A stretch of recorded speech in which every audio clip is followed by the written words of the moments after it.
हमारे कार्यकर्ता अपनी जान की बाजी लगाकर भी धर्मांतरण रोकते हैं, गौ माता की रक्षा करते हैं।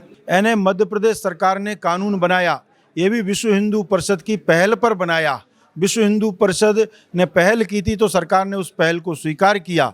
विश्व हिंदू परिषद अब हर हिंदू के घर पहुंचकर हित चिंतक अभियान चलाने वाली है। क्या है ये हित चिंतक अभियान और इसमें किसकी सदस्यता दिलाई जाएगी, इन सारे विषय पर बात करने हमारे साथ विश्व हिंदू परिषद बजरंग दल के केंद्रीय सहमंत्री राजेश जी तिवारी हैं। सर, आपका बहुत बहुत स्वागत। धन्यवाद।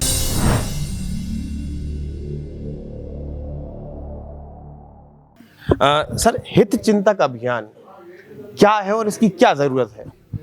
विश्व हिंदू परिषद प्रत्येक 3 वर्ष में ये हित चिंतक अभियान चलाता है।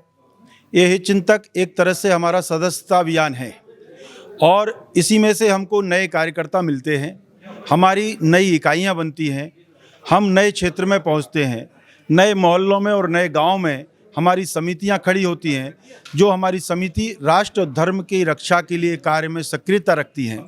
इसलिए हमारे विस्तार के लिए यह चिंतक अभियान चलता है। सर, हित चिंतक अभियान चलाया जाएगा, हर हिंदू के घर पर संपर्क किया जाएगा, लेकिन लगातार मध्य प्रदेश में धर्मांतरण के मामले सामने आ रहे हैं। हाल ही में मिशनरी स्कूल द्वारा बच्चे को एक सजा दी गई है, गुनाह का मामला है। तो इस विषय पर सर क्या कहेंगे कि विश्व हिंदू परिषद दृष्टि नहीं दे रहा है कि कहीं जहां पर भी जो धर्मांतरण के जो मामले आ रहे हैं इस पर कैसे विश्व हिंदू परिषद अपने आप को दिखाता है?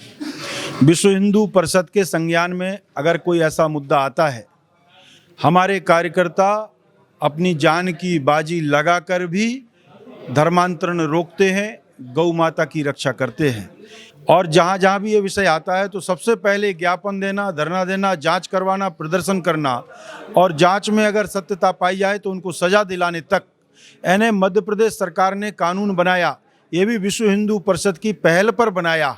विश्व हिंदू परिषद ने पहल की थी तो सरकार ने उस पहल को स्वीकार किया कि धर्मांतरण नहीं होना चाहिए। अगर कोई ज़बरदस्ती गुमराह करके लव जिहाद जैसा षड्यंत्र भी करता है तो उसको 10 साल की सज़ा मिलेगी।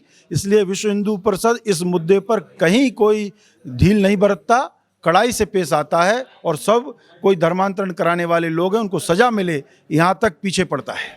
देखिए सर, 2 प्रकार से धर्मांतरण के जो मामले आते हैं उनको 2 दृष्टि से देखा जाता है। एक है ईसाई मिशनरी द्वारा लोभ लालच देके, जो खासतौर पर वनवासी क्षेत्र में देखा जाता है तो उनके धर्मांतरण कराए जाते हैं।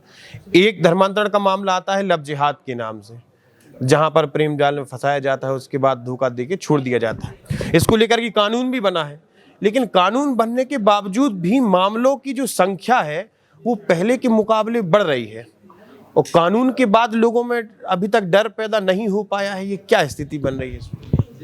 देखिए, आपकी जानकारी जैसी है मुझे नहीं मालूम, लेकिन मैं ये जान रहा हूँ जिन जिलों में भी अगर कोई घटना होती है सरकार तत्परता के साथ, पुलिस विभाग तत्परता के साथ वह मुकदमा कायम करते हैं और उस मुद्दे पर कार्यकर्ता भी सक्रिय हो जाते हैं।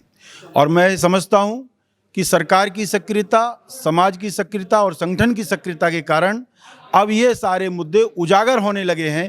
पहले उजागर नहीं होते थे, अब सक्रियता कारण उजागर होने लगे हैं। इसलिए अब ये रोकथाम होने की संभावना भी बढ़ गई है और रोकथाम हो भी रहे हैं।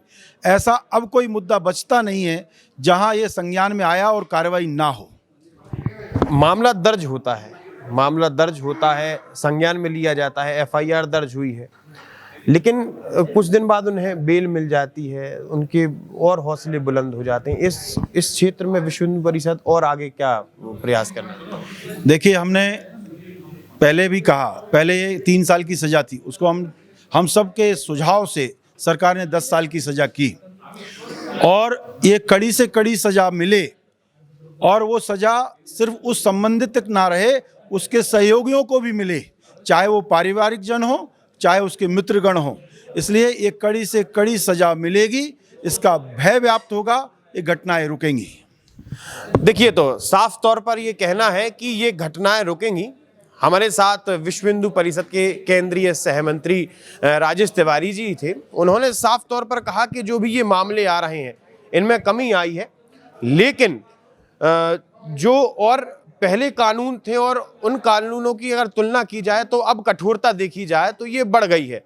लगातार संगठन सक्रिय है, सारे विषयों पर बात की है, हितचिंतक अभियान पर, धर्मांतरण पर किस प्रकार से किया जाता है, किस प्रकार से लोगों को सजा मिल रही है, दोषियों को सजा मिल रही है, सारे विषय पर हमने चर्चा की। आप हमारे साथ जुड़े रहिए, देखते रहिए आयुध। आप हमारे चैनल को सब्सक्राइब कर सकते हैं। हम यूट्यूब, फेसबुक और इंस्टाग्राम पर भी हैं। आपका बहुत बहुत धन्यवाद।